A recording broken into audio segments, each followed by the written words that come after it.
Gumapang agad ang kilabot sa mga kasama ni Banong nang makita ang ikinilos ni Nana Lucia.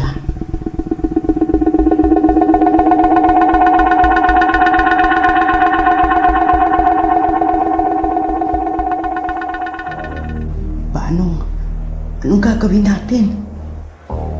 Kinakabahang tanong ng isa. Unahan na natin ang matandang yan bago pa may gawing masama sa atin. Nagtatapang-tapangang sabi ng ikalawa. Tumango si Banong bilang pagsang-ayon. Humanda sila sa paglapit ni Nana Lucia.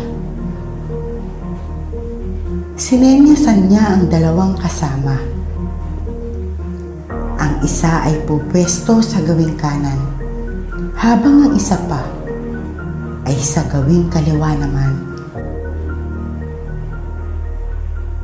Pagsalikupan natin siya, makailag man sa atin, may makakalapit pa rin sa kanya. Sino man sa atin ang makatsyempo, sumunggab agad. Ha? Pero paano kung... Nag-aatubiling sabi ng unang lalaki. Tangina, sampakin ko na kaya para di na makaporma. Ang magamitan pa tayo ng agimat niyan. Sa halip na madali natin, tayo pa madisgrasya. Wika ng ikalawang lalaki. Muling tumango si Banong sa kasamang may hawak na armas. Lihim niyang ikinatuwa ang pagiging agresibo nito. Patalilis na sila ng... Teka, sandali lang. Kinakabahang pigil ng unang lalaki. Ina, mahahawa pa kami sa kaduwagan mo eh. Takot ka naman pala, sumama ka pa.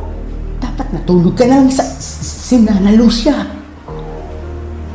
Pumaling sa direksyong tinitignan ng naduduwag na lalaki ang paningin ng mga kasama.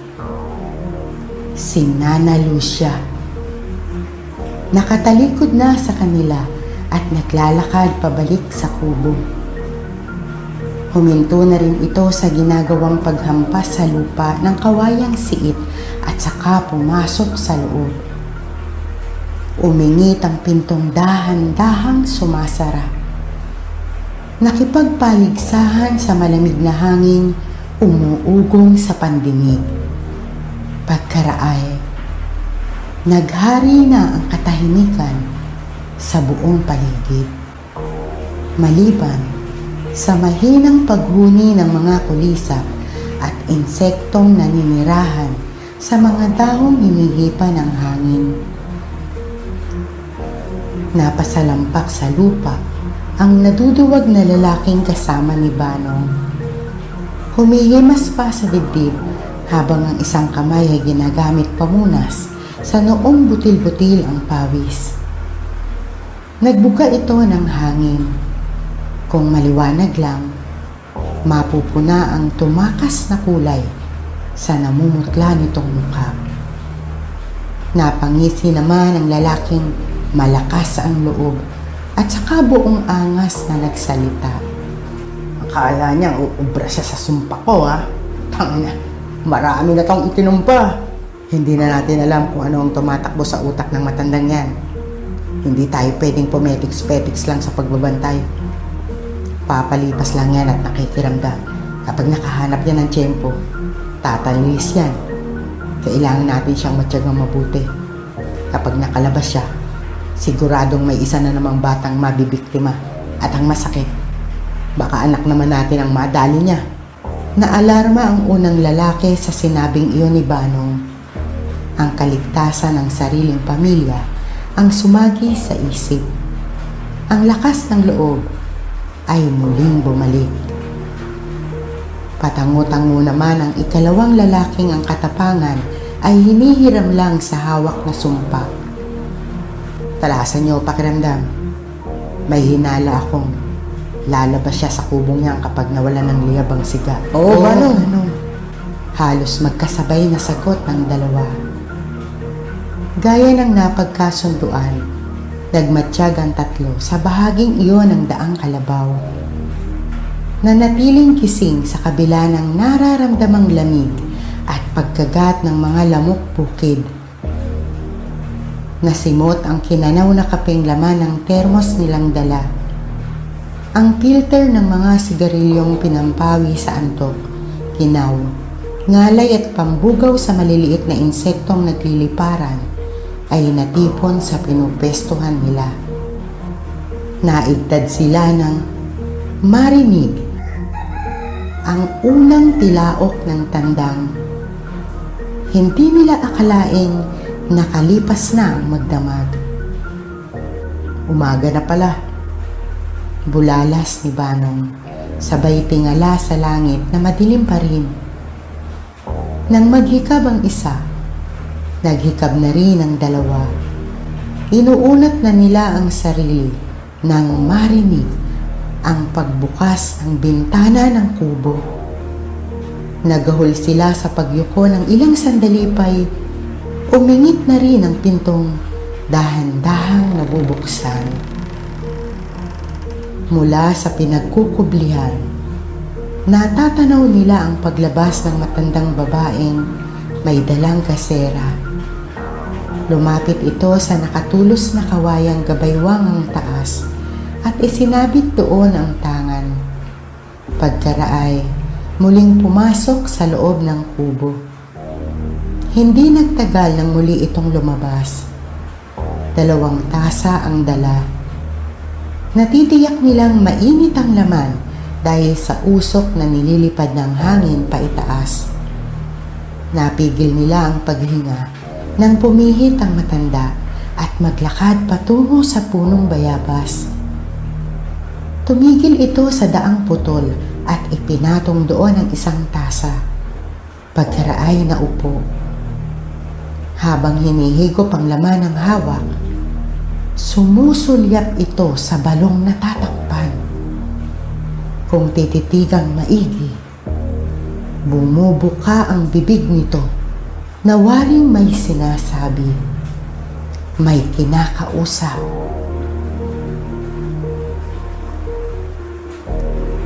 Hindi ba tayo aalis, Banong?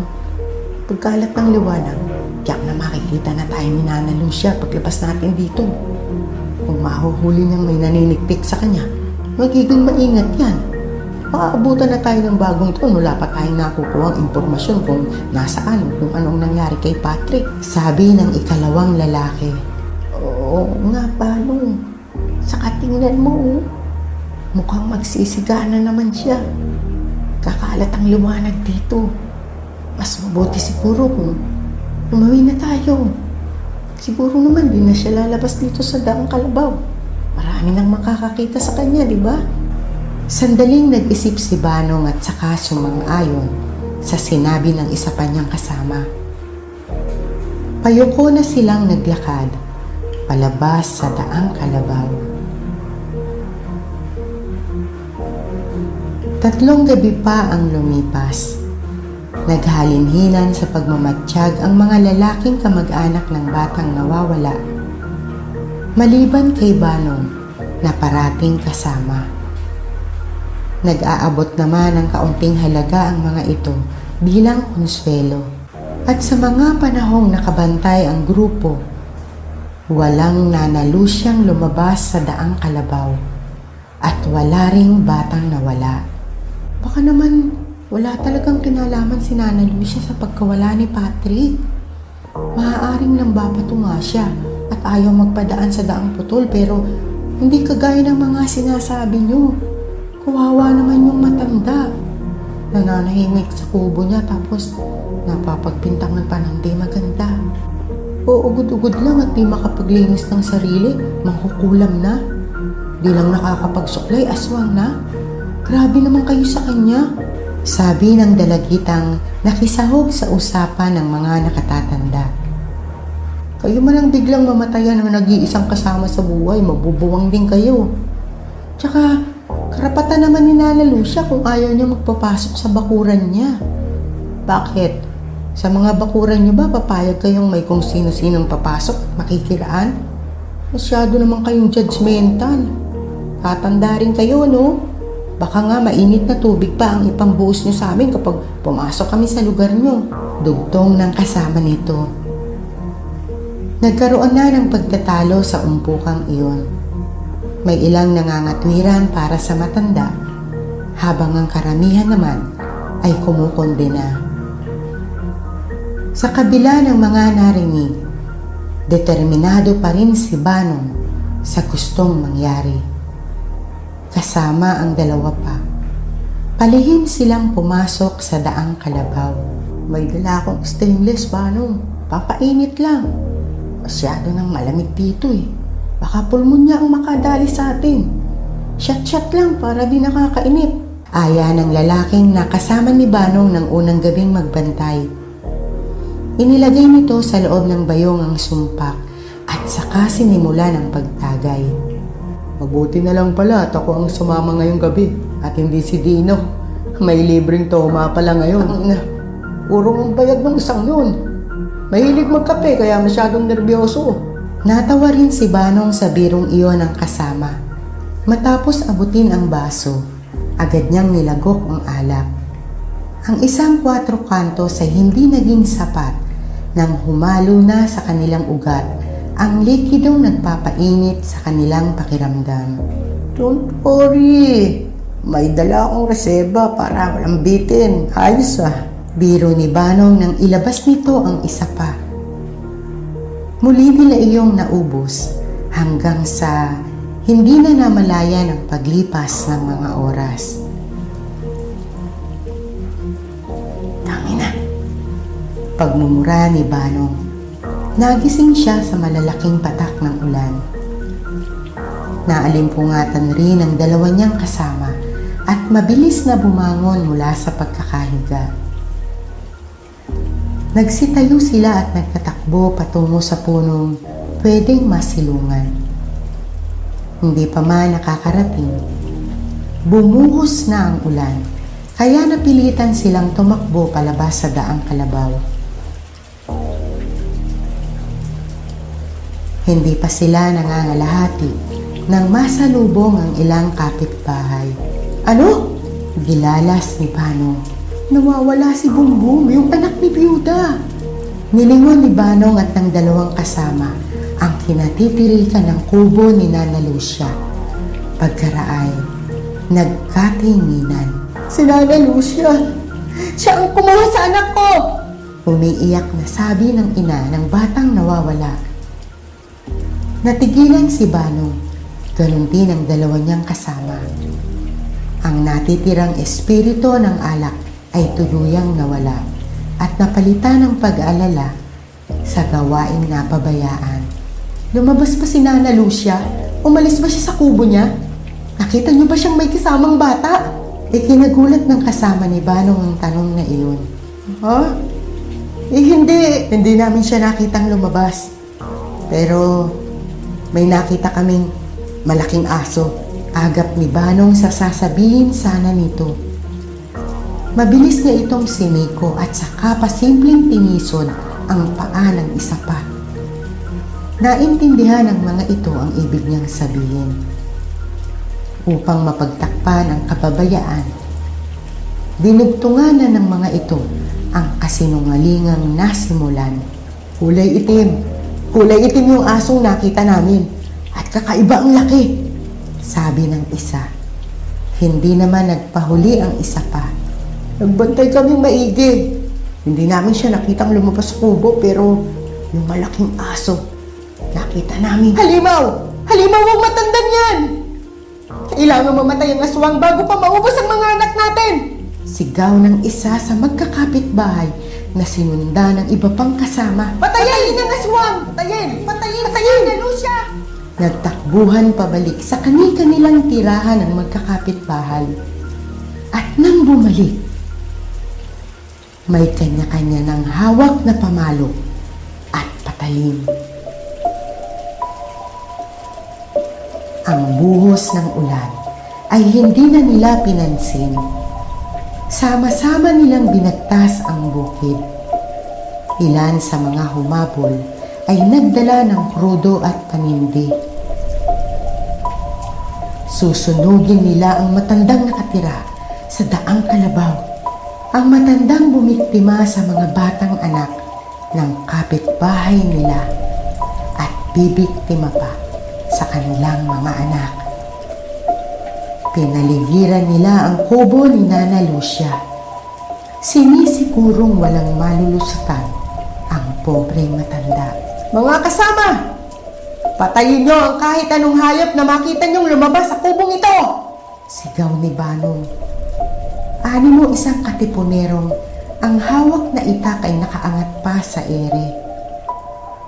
Pagkaraan ay pinamunuan na niya ang mga kalalakihan at pwersahang pinasok ang kubo ni Nana Lucia.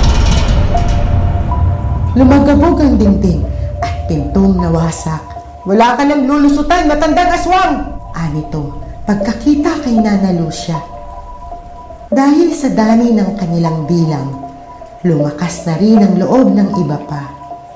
Patakbong nilapitan ng matandang gumagapang patungo sa sulok ng kubo kung saan nakalagay ang kawayang siit. Kunin niyo sa kanya ang kawayang siit! Huwag niyong hayaang maihataw niya sa lupa! Sigaw ni Banong. Dalawang lalaking may matipunong pangangatawan ang humawak sa magkabilang braso ni Nana Lucia. Ungol ng matanda. Tumutulo ang luha sa namumulang mga mata habang sinisikap ihampas ang hawak. Agawin niyo! Agawin niyo yung kawayang siit! Sigaw uli ni Banong. Malakas na suntok sa sikmura ang nagpaigit kay Nana Lucia. Halos mapigtal sa sugpungan ng mga braso nang haltakin ng lalaking lumapit ang kawayang siit na ayaw nitong bitiwan. Kalagkarin man, tadyakan, paluin ang kahoy na inihahampas ng malakas. Pinipilit pa rin ipalo ang siit na hawak. Bitiwan mo yan! Sigaw ni Banong at saka tinaga sa braso ang nakadapang matanda. Kasabay ng pagsirit ng dugo sa nahati nitong laman, kumudlit sa ulap ang matalim na kidlat.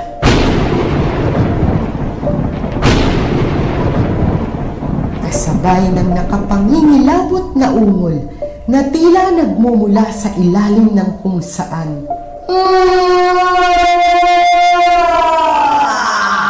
Nahihintakutang natigilan ang mga kalalakihan, samantalang ang mga kababaihan naman ay nagpilian. Huwag kayong matakot, mga kasama! Hindi mananaig ang kasamaan sa kabutihan! Tama si Banong, mga kasama. Para sa kaligtasan ng ating mga anak, para sa ikatatahimik ng ating barangay, kailangan mamatay ang salot na aswang! Nagulat ang lahat nang biglang tumayo si Nana Lucia at daluhungin si Banong. Anito, habang titig na titig sa mga mata ng lalaki. Nakakapit ang isa nitong kamay, habang ang brasong halos mapunggal at inaagasan ng dugoy, sa balikat naman ni Banong isinampay. Natigilan si Banong. Nabalot ng sindak. Nangalog ang mga tuhod at niyakap ng lamig. Ngunit sandali lang ay nahamig agad ang sarili. Itinulak si Nana Lucia at saka ubod lakas na inunday ang dulo ng hawak na itak. Napaurong ang matanda. Tanga ng patalim na nakabaon sa katawan. Dugo. Dugo ang lumalabas sa bibig. Dugo ang iniluluha. Waring natauhan ng magkakapitbahay sa kaawa-awang itsura ni Nana Lucia. Natigilan ang mga ito at natulos sa kinatatayuan. Pawang nakatingin sa pinararatangang aswang. Ano pa ang hinihintay niyo? Kailangan siyang sunugin para hindi na mapagaling ang sarili! Sigaw ni Banong. Dahil walang tumitinag, siya na rin ang kumuha ng krudo at ibinuhos kay Nana Lucia. Pagkatapos ay sinindihan.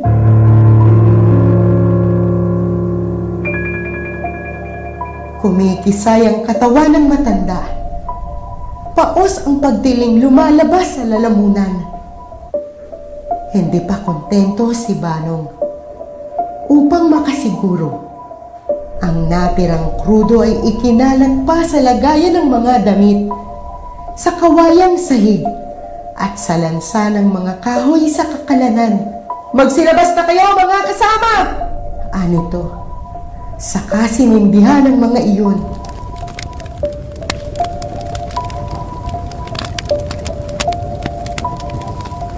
Dahil malakas ang ulan, hindi tuluyang naglagablab ang kubo ni Nana Lucia. Subalit, natupok ang buo nitong katawan. Ligtas na ang ating mga anak, mga kasama! Wala na ang aswang! Wala na si Nana Lucia! Sigaw uli ni Banong. Magkakasamang lumabas sa daang kalabaw ang magkakapit-bahay. Hindi na narinig ang humihiyaw na tinig. Magbabayad kayong lahat. Magbabayad kayong lahat!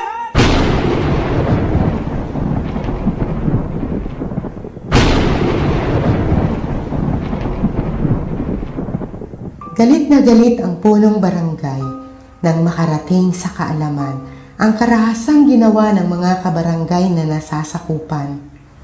Kung kaya, dali-dali nitong tinungo ang daang kalabaw, hindi pa man tuluyang sumisikat ang araw. Ang mabigat na intindihin ay naidaing nito sa kabiyak. Naroon na ako. Hindi tama ang ginawa nila. Mayroon tayong batas na dapat masunod. Ngunit nariyan na yan. Nangyari na at hindi na maibabalik. Kung mababago pa, ano man ang gawin mo? Wala ka nang magagawa pa.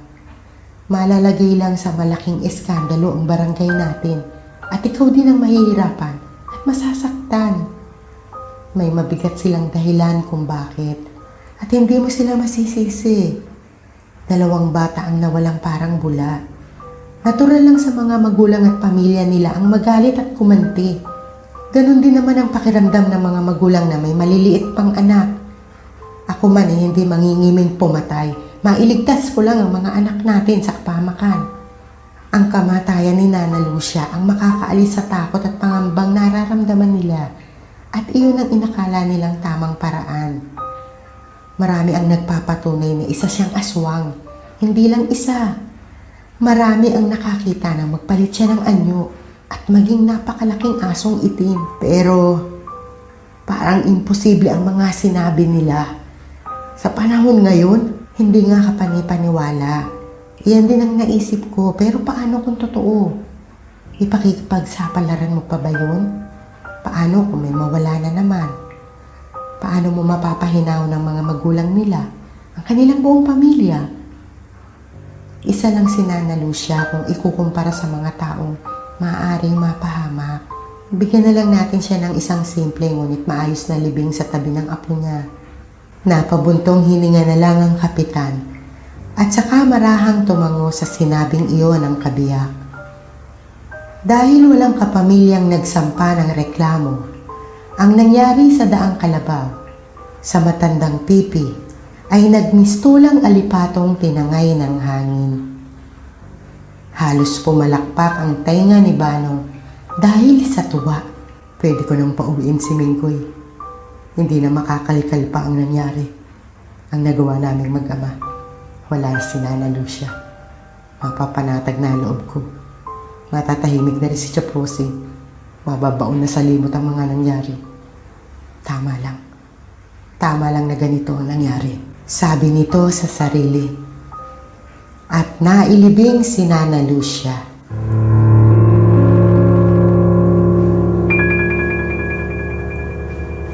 Gabi.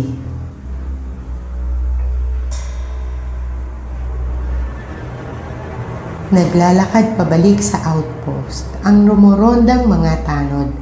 Napakalamig. Grabe ang simoy ng hangin, nakakatuyot ng balat. Sumasakit na nga ang mga siko at tuhod ko eh. Umaandar na naman ang rayuma ko. Nanunuot pa rin ang lamig kahit makapal na itong jacket na hiniram ko sa anak ko. Reklamo ng dalawa sa 4 na kababaihang naglalakad. Yakap ng mga ito ang sarili at ang hawak na flashlight ay kit-kit na lang sa ilalim ng kilikili. Nangingiti lang ang 2 pang babaeng nasa bandang likuran. Magkaekis ang braso ng mga ito at ang ginaw ay nilalabanan sa pamamagitan ng mainit na singaw ng kanilang katawan. Nalampasan na nila ang daang kalabaw ng Mariusip, bulalas ng babae sa bandang tagiliran. Napahinto na rin sa paghakbang ang kasabay nito. Naumid ang dila ng 2 at ang bibig ay bahagyang nagkaroon ng uwang dahil sa nakita. Magkadikit na liwanag ang pareho nilang tinitignan. Naroon sa bukana ng daang kalabaw. Kakaripas na sana sa pagtakbo ang mga ito ng, "Hoy! Bakit? Para kayong hatuklaw ng ahas ah!" Tanong ng isa sa 2 babaeng lumapit. Ano bang tinitignan? Nanlaki ang mga mata nito nang mapatingin sa bahaging iyon ng daang kalabaw. May multo! Waring may magnet sa katawan.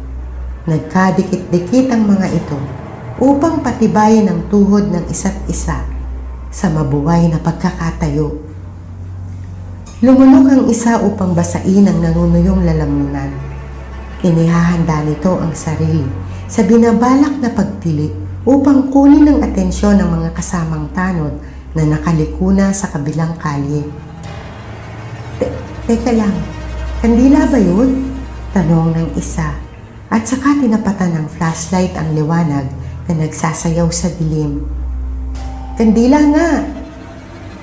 Nabawasan ang kaba ng mga ito nang makilala ang aling abalang-abala sa pagtatakip ng sariling palad sa dingas ng mitsang hinihipan ng hangin. Si Aling Prosing! Naigtad si Aling Prosing nang marinig ang pagtawag sa kanyang pangalan. Gabing-gabi na ho ah! Mag-aalas 11 na! Bakit nasa labas pa kayo? Ano ang ginagawa niyo dito? Tanong ng isa habang pinararaanan ng liwanag ang paligid na kinaroroonan nito. Ganun na rin ang ginawa ng 3 nitong kasama. Alam ba sa inyo na narito kayo sa daang kalabaw? Napakalamig ho, baka makasama sa inyo. Malamang hindi alam ni Banong ang paglabas ng tiyahin niya. Lapitan niyo na. Bulahin niyo na lang para sumama at pumayag umuwi. Baka atakehin na naman siya kapag natakot o nagalit. Tayo pa ang masisi ni Banong. Ihatid muna natin para walang maging problema. Oo, sige, kami na ang bahala. Mabilis ang naging paglingon ni Aling Prosing sa loob ng daang kalabaw nang makitang papalapit ang 4 na babae. Nagbulungan naman ang mga tanod sa ginawang iyon ng dating hilot at mananawas. Sinundan rin ng pagsipat ang bahaging tinitignan nito. Nagulat ang mga ito nang tumakbo si Aling Prosing papasok sa daang kalabaw at nadapa. Nataranta ang 4 at dali-daling naglapitan. Galit na galit siya. Gaganti siya! Gaganti siya!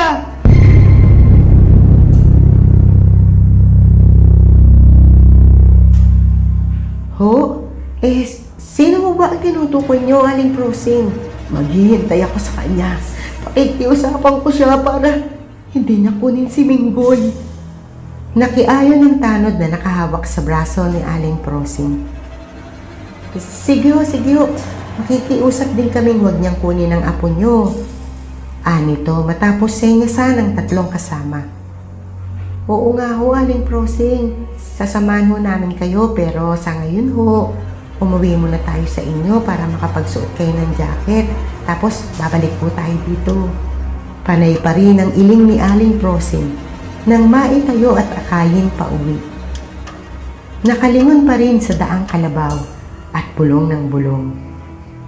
Nailing na lang ang mga tanod. Binaliwala ang pag-aalalang nakikita sa mukha nito.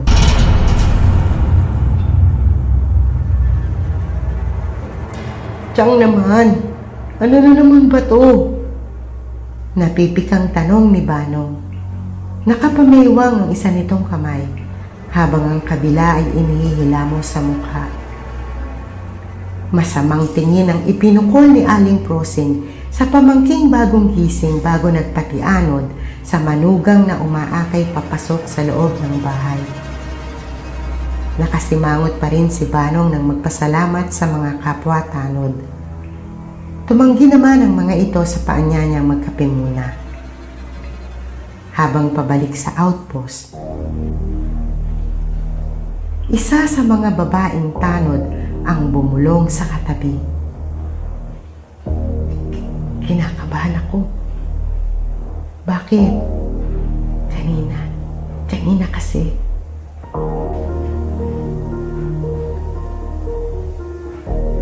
Napaunat ang katawan ng kausap nito at sunod-sunod na lumunok habang hinihintay ang karugtong ng kwento. May narinig ako. Parang may humahampas sa lupa. Naigtad ang kausap nito. Kanina pa ito nakahawak sa braso ng kapwa tanod, ngunit dahil sa narinig, ay lalo pa iyong humigpit. Lumunok muna ito at saka nahihintakutang sinabing, "Ako rin." Parehong napigil ang paghakbang ng mga ito.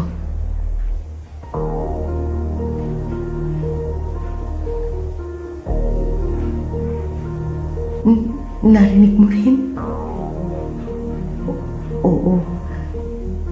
Kung di ako nagkakamali. Tunog yun. Muling lumunok ang babae at nagbuga ng hangin bago ipinagpatuloy ang pagsasalita. Ng kawayan. Ng manipis na kawayan o siit na ipinapalo sa daang putol. Natigilan ang mga ito nang maramdaman ang paghampas ng malamig na hangin. Waring nagpapakiramdaman kung ano ang gagawin, kung sisigaw o tatakbo ng matulin.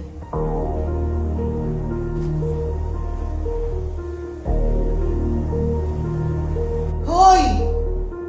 Muling naigtad ang mga ito nang magulat sa sigaw na iyon. Tara na, oy! Sige kayo, baka kapag nahiwang kayo dyan, makita nyo si Nana Lucia, sundan kayo tapos bigla kayong hilahin papasok sa daang kalabaw. Biro pa ng kasama ng mga ito at saka nagtatakbo patungo sa mga kasamahang malayo na. Nagtatakbo na rin ang dalawang babaeng tanod at halos mapatid sa pagmamadali.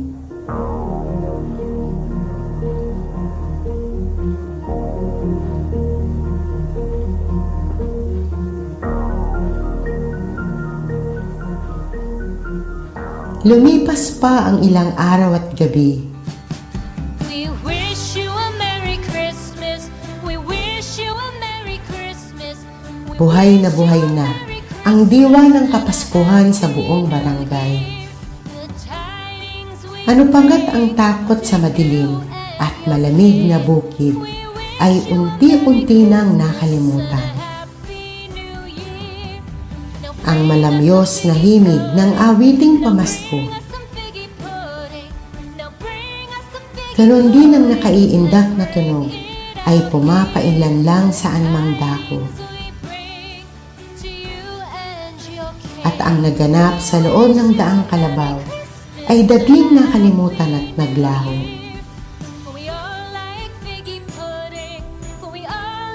At ang naganap sa loob ng daang kalabaw ay dagling nakalimutan at naglaho. Ang panaghoy na naghahanap ng katarungan ay natakpan ng malulutong at matitinis na tawanan ng mga dumaraan.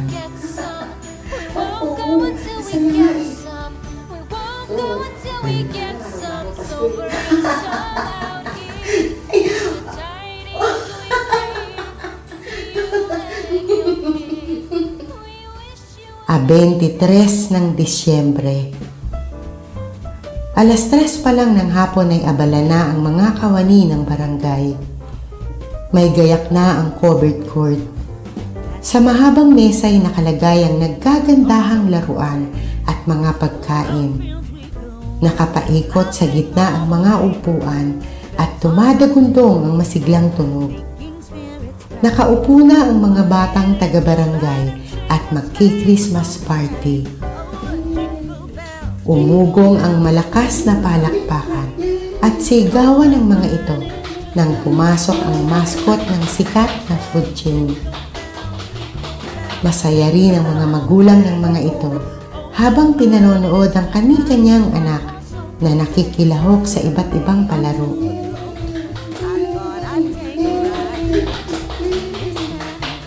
Nang gumabi, party naman ng staff, mga tanod, kasama ng kani-kanilang konsehal, senior citizen officers, street leaders, mga lupon at punong barangay.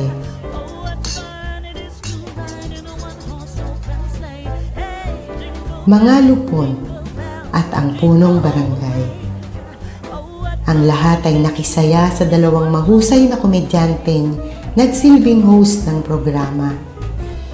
Nabusog ang lahat sa mga pagkaing nakahain sa mga mesa at nagsalo-salo sa kahon-kahong alak, pambabae at panlalaki. Nagsigawan ng karamihan nang simula ng pagbunot sa mga pangalang nasa loob ng kahon at tumanggap ng kanya-kanyang regalo. Madaling araw na nang matapos ang kasiyahan.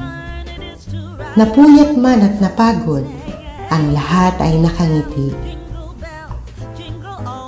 Hindi matapos-tapos ang biruan at kwentuhan habang naglalakad pa uwi. Lahat ay masaya.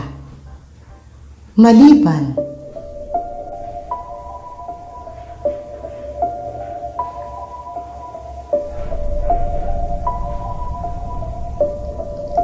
sa nilalang na nasa dilim. Mapupula ang mga matang nanlilisik. Waring nagliliyab sa galit. Nagtatagis ang mga bagang. At kuyom ang magkabilang palad. Nakatayo ito sa bukana ng daang kalabaw. Isa-isang pinagmamasdan ang mga taong nagdaraan.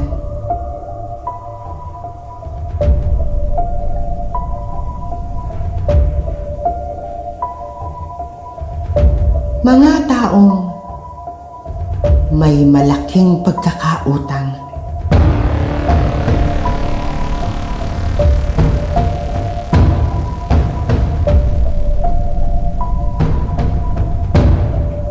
Isang tusong ngiti ang gumuhit sa nangingitim nitong bibig. Ngiting paghiganti ang ipinahihiwatig. Malagim na Pasko ang ibig sabihin.